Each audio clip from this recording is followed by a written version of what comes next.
Louvado seja o nosso Senhor Jesus Cristo, para sempre seja louvado. Cheguei há pouco tempo da missa, desculpa a demora de gravar a liturgia, mas hoje é domingo de Ramos, da Paixão de Nossa Senhora, domingo. Vamos ouvir a primeira leitura.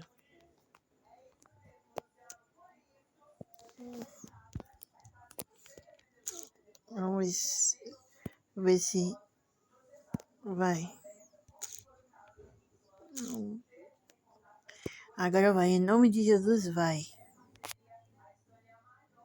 Deixa eu só...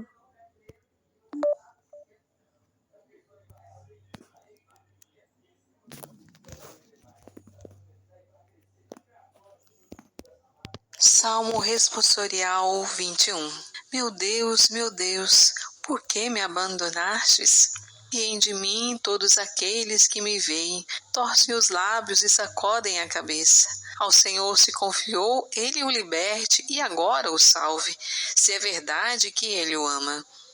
Meu Deus, por que me abandonastes? Cães numerosos me rodeiam, furiosos, e por um bando de malvados fui cercado. Transpassaram minhas mãos e os meus pés, e eu posso contar todos os meus ossos. Eis que me olham, e ao ver-me se deleitam. Meu Deus, por que me abandonastes? Eles repartem entre si as minhas vestes e sorteiam entre si a minha túnica. Vós, porém, ó meu Senhor, não fiqueis longe. Ó minha força, vinde logo em meu socorro. Meu Deus, por que me abandonastes? Anunciarei o vosso nome a meus irmãos, e no meio da assembleia hei de louvar-vos. Vós que temeis ao Senhor Deus, dai-lhe louvores, glorificai-o, descendentes de Jacó, respeitai-o, toda a raça de Israel. Meu Deus, por que me abandonastes? Segunda leitura. Leitura da carta de São Paulo aos Filipenses. Jesus Cristo, existindo em condição divina, não fez do ser igual a Deus uma usurpação, mas ele esvaziou-se a si mesmo, assumindo a condição de escravo e tornando-se igual aos homens. Encontrado com aspecto humano, humilhou-se a si mesmo, fazendo-se obediente até a morte e morte de cruz. Por isso, Deus o exaltou acima de tudo e lhe deu o nome que está acima de todo nome. Assim, ao nome de Jesus, todo joelho se dobre no céu, na terra e abaixo da terra, e toda língua proclame: Jesus Cristo é o Senhor, para a glória de Deus Pai. Palavra do Senhor. Graças a Deus. Viva Cristo obediente, Salvador onipotente, que se recebeu na luz, e se recebeu na luz.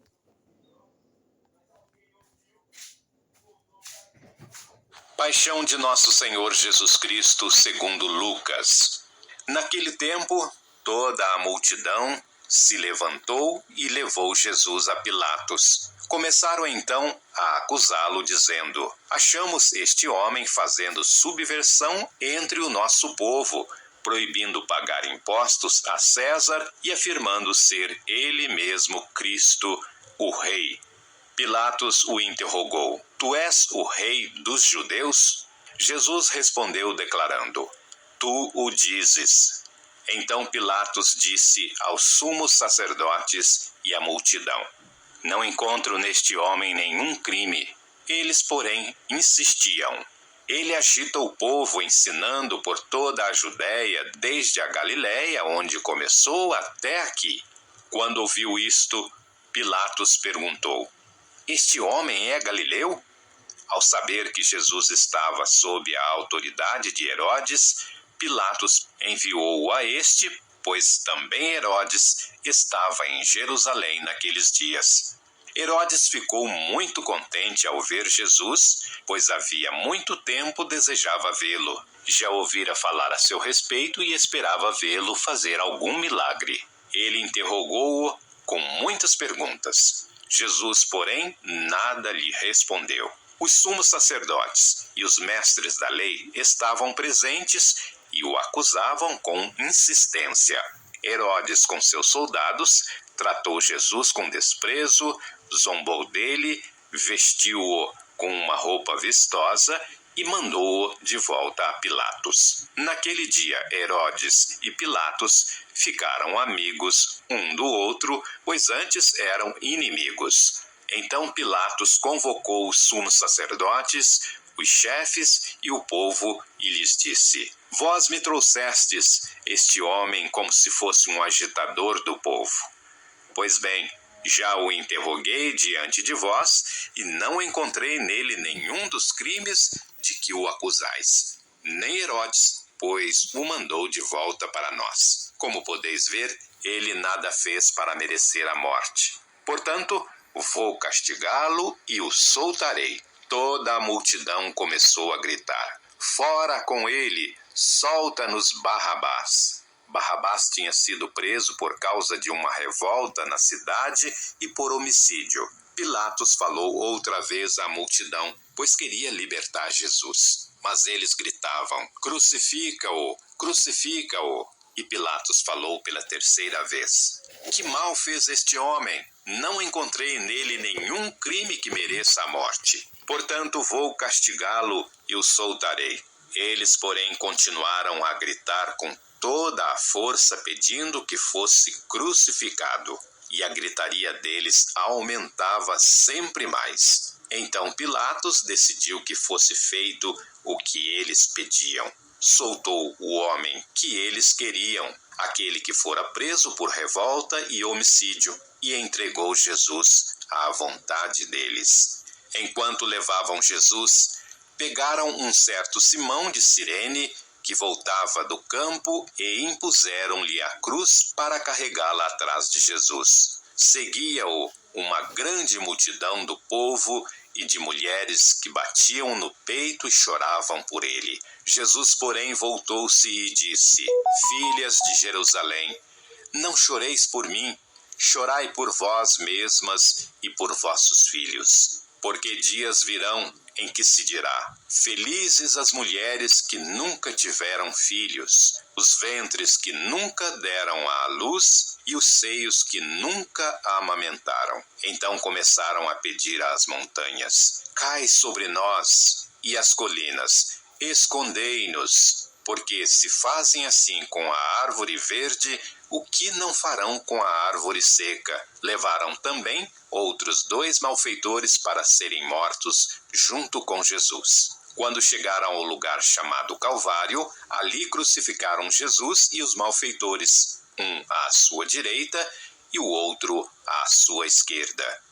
Jesus dizia: Pai, perdoa-lhes, eles não sabem o que fazem. Depois fizeram um sorteio, repartindo entre si as roupas de Jesus. O povo permanecia lá, olhando, e até os chefes zombavam, dizendo: A outros ele salvou, salva-se a si mesmo, se de fato é o Cristo de Deus, o escolhido. Os soldados também caçoavam dele, aproximavam-se, ofereciam-lhe vinagre e diziam: Se és o rei dos judeus, salva-te a ti mesmo. Acima dele havia um letreiro: Este é o rei dos judeus. Um dos malfeitores crucificados o insultava, dizendo: Tu não és o Cristo? Salva-te a ti mesmo e a nós. Mas o outro o repreendeu, dizendo: Nem sequer temes a Deus, tu que sofres a mesma condenação? Para nós é justo, porque estamos recebendo o que merecemos, mas ele não fez nada de mal. E acrescentou: Jesus, lembra-te de mim quando entrares no teu reinado. Jesus lhe respondeu: Em verdade eu te digo, ainda hoje estarás comigo no paraíso. Já era mais ou menos meio-dia, e uma escuridão cobriu toda a terra até as 3 horas da tarde, pois o sol parou de brilhar. A cortina do santuário rasgou-se pelo meio e Jesus deu um forte grito: Pai, em tuas mãos entrego o meu espírito. Dizendo isso, expirou. O oficial do exército romano viu o que acontecera e glorificou a Deus, dizendo: de fato, este homem era justo. E as multidões que tinham acorrido para assistir viram o que havia acontecido e voltaram para casa batendo no peito. Todos os conhecidos de Jesus, bem como as mulheres que o acompanhavam desde a Galileia, ficaram à distância olhando essas coisas. Palavra da salvação. Glória a vós, Senhor.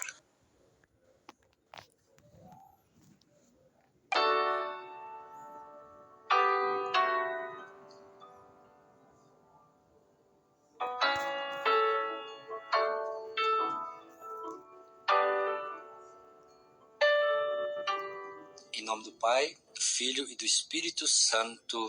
Amém. Quando chegou a hora, Jesus pôs-se à mesa com os apóstolos e disse: Desejei ardentemente comer convosco esta ceia pascal antes de sofrer. Pois eu vos digo que nunca mais a comerei até que ela se realize no reino de Deus. Palavra da salvação. Glória a vós, Senhor. Amados irmãos e irmãs, nós precisamos compreender este contexto dentro desta liturgia do Domingo de Ramos. Estamos dentro, desta mística do Domingo de Ramos, ou seja, desse tempo quaresmal que já vai nos levar agora para a Semana Maior, a Semana Santa.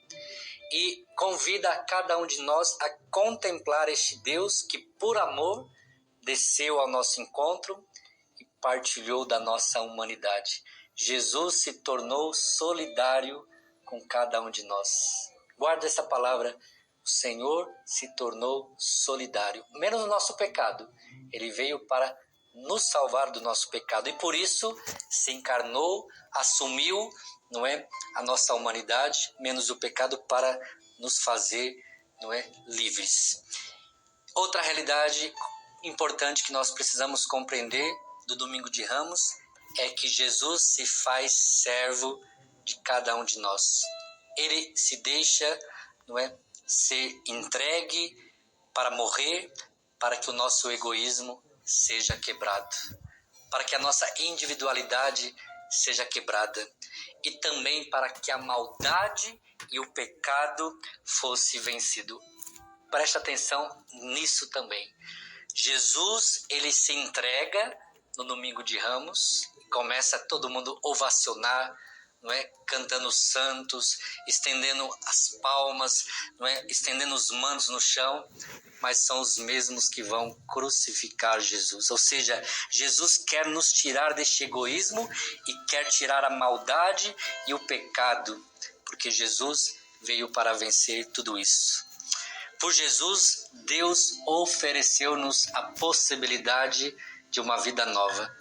Preste atenção, meus irmãos, minhas irmãs, Jesus veio para isso, para nos dar a possibilidade de uma vida nova. Quando ainda estamos no pecado, não podemos viver esta vida nova. Mas uma vez que Jesus morre por causa dos nossos pecados, Ele pode te dar vida nova. O Evangelho que nós lemos relata a paixão e morte de Jesus. É neste momento culminante desta vida gasta de Jesus que se concretiza o projeto salvador. Preste atenção na homilia de ontem. O mundo não quer que o objetivo de Jesus seja alcançado. Mas Jesus aqui está levando este projeto salvador para libertar o homem de toda a escravidão, sofrimento e morte. Na cruz, Jesus ofereceu a sua vida até a última gota de sangue e revela o seu imenso amor incondicional por cada um de nós. Jesus nos disse que o amor até o extremo gera a vida nova e gera a vida eterna. Só Jesus poderia fazer isso por nós, porque Ele é Deus, porque Ele é Senhor. E que esta vida nova chegue ao seu coração. Que Deus nos abençoe, em nome do Pai, e do Filho, e do Espírito Santo. Amém.